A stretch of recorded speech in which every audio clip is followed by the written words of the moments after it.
दोस्तों, ये कहानी एक गांव की है जिसका नाम कलंग गांव है। कलंग गांव में एक बहुत ही भयानक जंगल है जिसमें भूत प्रेतों का साया है। वहाँ के लोगों का मानना था कि आत्मा और भूत प्रेत होते हैं। उस गांव में एक औरत रहती थी जिसका दिमाग कुछ ठीक नहीं था। उसके पति की कार एक्सीडेंट में मौत हो गई थी और वो तभी से कुछ अजीब से बर्ताव करती थी। कुछ लोग उसे पागल कहते थे तो कुछ लोग का कहना था कि इसके ऊपर किसी आत्मा का साया है। एक बार की बात है, सुबह सुबह गांव का एक आदमी जिसका नाम भोले राम था, वो शहर की ओर किसी ज़रूरी काम के लिए निकल पड़ा क्योंकि गांव जाने का एक ही रास्ता था और वो भी उस जंगल से गुजर कर जाता था। उस जंगल की ओर अंधेरे में कोई नहीं जाता था, लेकिन उस वक्त सुबह थी और भोले राम उस जंगल से गुजर रहा था। गांव से कुछ दूरी जंगल में उसे एक औरत की लाश पेड़ पर लटकी हुई नजर आई। वो एकदम से डर गया और वापस गांव को भागने लगा। कुछ लोगों ने उससे पूछा, अरे भोले राम, तुम तो अभी शहर के लिए निकले थे, तुम भागते हुए वापस क्यों आ रहे हो? भोले राम ने कहा, मैंने अभी अभी किसी की लाश को पेड़ पर लटके हुए देखा है और वो लाश किसी औरत की है। देखते ही देखते सारा गांव इकट्ठा हो गया। कहाँ है लाश?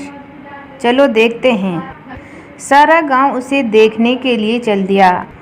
और क्या देखते हैं कि एक औरत की लाश पेड़ पर लटकी है। उसे देखते ही गांव वालों ने कहा, ये तो वही पागल लग रही है।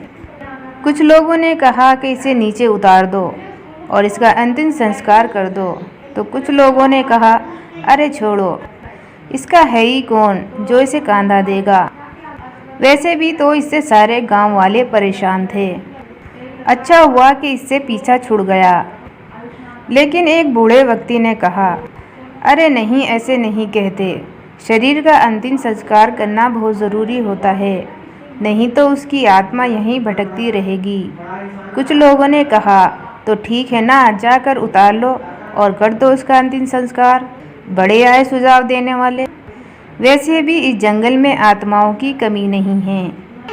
एक आत्मा और सही, चलो यहाँ से चलते हैं। और धीरे धीरे सारे लोग वहाँ से चलते बने। 8-10 दिन तक वो लाश ऐसे ही पेड़ पर लटकी रही। किसी ने भी उसे उतारा नहीं। एक दिन अचानक उस लाश की रस्सी टूट गई और पेड़ पर इटक गई। एक दिन गांव का ही एक व्यक्ति जिसका नाम हीरा था, उसी रास्ते से जा रहा था। जब वो जा रहा था तो उसे अपने सामने वही पागल औरत दिखाई दी। वो एकदम से डर गया, उसका सारा शरीर कांपने लगा। लेकिन अचानक ही वो औरत गायब हो गई। हीरा ने सोचा कि शायद ये मेरा वहम था। वो आगे चल दिया। तभी एकदम से उसकी ओर एक सांड भागता हुआ आया और उसने जोर से टक्कर मार दी। हीरा वहीं पर गिर गया। उसे बहुत चोट लग गई थी। लेकिन जैसे ही उसने पीछे मुड़कर देखा तो वहाँ पर कोई नहीं था। फिर उसने आगे देखा तो आगे वही औरत खड़ी थी। वो फिर से डर के मारे कांपने लगा। वो बेहोश होकर वहीं पर गिर पड़ा। कुछ देर बाद जब उसकी आंखें खुली तो उसने अपने आप को एक घने जंगल के बीचों बीच पाया।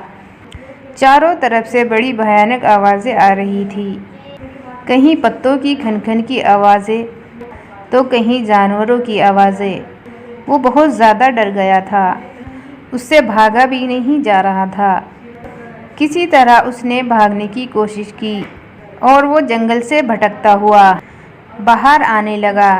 लेकिन धीरे धीरे अंधेरा हो रहा था और अब वो और भी डर गया था। पहले तो एक ही भूत था, पर अब जाने कितने भूत आएंगे। पता नहीं आज मैं यहाँ से जिंदा भी बचूंगा या नहीं। उसके मन में अजीब अजीब ख्याल आ रहे थे। वो भागता ही चले जा रहा था। वो भागता भागता जंगल से बाहर निकल गया। उसे इस हालत में देखकर कुछ लोगों ने उससे पूछा, अरे रात होने वाली है, तुम इस जंगल में क्या कर रहे हो? तुम्हें डर नहीं लगता क्या? लेकिन उसने कोई भी जवाब नहीं दिया। उसे विश्वास नहीं हो रहा था कि वो गांव जिंदा वापस आ गया। वो घर पर पहुंचा और चादर ओढ़कर सो गया। उसकी पत्नी ने उससे खाने के लिए कहा, पर उसने कोई भी जवाब नहीं दिया। उसने रात में एक सपना देखा और उसने सपने में उस औरत को देखा। वो उससे रो रो कर कह रही थी, मुझे बचा लो, मुझे इस नर्क से बचा लो, यहाँ के लोग मुझे मार डालेंगे।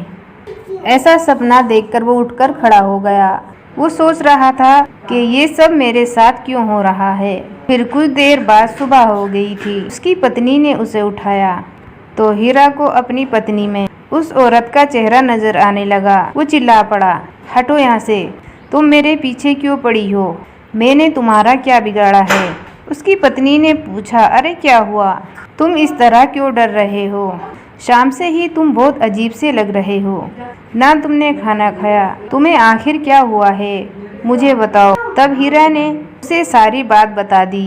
धीरे धीरे ये बात गांव में फैल गई कि वो जो पागल औरत थी वो भूत बन गई है। कुछ लोगों ने बताया कि रात को जंगल से आवाजें आ रही थी, मुझे बचाओ, मुझे इस नर्क से बचा लो। अब तो सारा गांव परेशान हो गया था। शहर जाने का रास्ता भी बंद हो गया था। कुछ लोगों ने कहा कि हम क्या करें। तब कुछ लोगों ने सुझाव दिया कि हमें किसी महान आदमी की सलाह लेनी चाहिए कि ये सब माजरा क्या है। तभी एक आदमी ने बताया कि पास के गांव में एक पंडित जी रहते हैं। वो आत्माओं के बारे में बहुत अच्छे से जानते हैं। सब लोगों ने उन पंडित जी को बुलाया और उनसे सारी घटना बता दी। पंडित जी ने कहा, तुमने उसका शरीर ना जलाकर बहुत बड़ी गलती कर दी है, चाहे वो कैसी भी थी। इतना बड़ा जंगल है, तुम लोगों से 4 लकड़ियों का इंतजाम नहीं हो पाया। इंसान कैसा भी हो, जब वो मर जाता है तो उसका दुश्मन भी उसका अंतिम संस्कार कर देता है, पर तुमने तो सारी सीमा तोड़ दी। चलो अब जो भी हो गया, लेकिन अब हमें इससे निपटना होगा। चलो तैयारी करो। तब भगत जी ने हवन की तैयारी की। पंडित जी ने ध्यान लगा के देखा तो उसे वही आत्मा बंधी हुई नजर आई।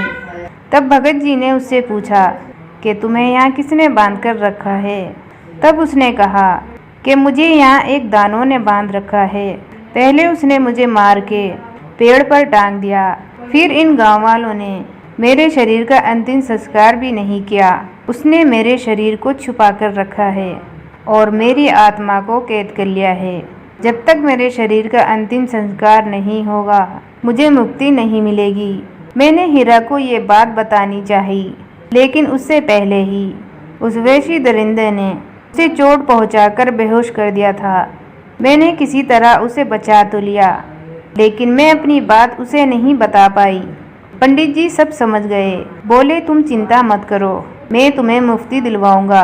फिर पंडित जी ने आंखें खोली और उन्होंने कहा, चलो मुझे उस पेड़ के पास ले चलो जहाँ पर वो मरी थी और उसका जल्दी से अंतिम संस्कार करते हैं। वो सारा सामान भी ले चलो।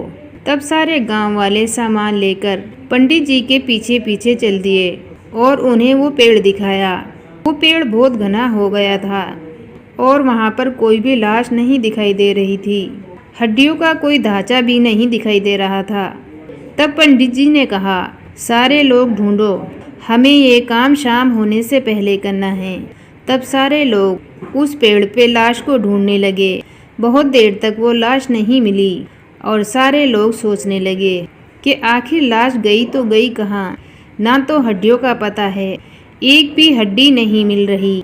तब पंडित जी ने उन्हें एक नींबू दिया और कहा, जहाँ ये नींबू लाल हो जाए समझना वहीं पर लाश है। 2-3 मिनट बाद एक आदमी ने कहा, ये रही लाश, ये तो हड्डियों का कंकाल है। इतना कहते ही सारे लोग चीखने लगे। तभी उनके सामने एक भयानक सा दिखने वाला दानव आकर खड़ा हो गया। उसने पेड़ को बहुत तेज तेज से हिला दिया। उस पर बैठे सारे व्यक्ति नीचे गिर गए। उस भयानक से आदमी ने एक व्यक्ति को अपने हाथ से पकड़कर ऊपर बिठा दिया और उसे फिर फेंक दिया। वो बेहोश हो गया था। और गुस्से से वो भयानक आदमी चिल्लाने लगा, कोई नहीं ले जाएगा इसे, ये मेरी है, मैंने इसे वर्षों से सजा रखा है। पंडित जी ने तुरंत पढ़ना शुरू कर दिया और मंत्र पढ़कर उस भयानक से व्यक्ति के ऊपर मिट्टी फेंकने लगा। उसके शरीर पर जहाँ जहाँ मिट्टी पड़ रही थी, उसका शरीर वहाँ से ही गलता जा रहा था। उसका एक हाथ टूटकर गिर गया। वो पंडित जी के ऊपर झपटने लगा।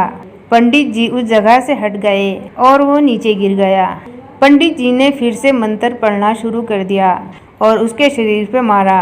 वो वहीं पर ढेर हो गया। उसकी आत्मा निकलकर एक गांव वाले के अंदर घुस गई। उसने गांव वालों को ही मारना शुरू कर दिया। तब पंडित जी ने उसकी ओर रस्सी फेंकी और एक आदमी ने पकड़ी और कहा कि इसे जल्दी से पेड़ से बांध दो।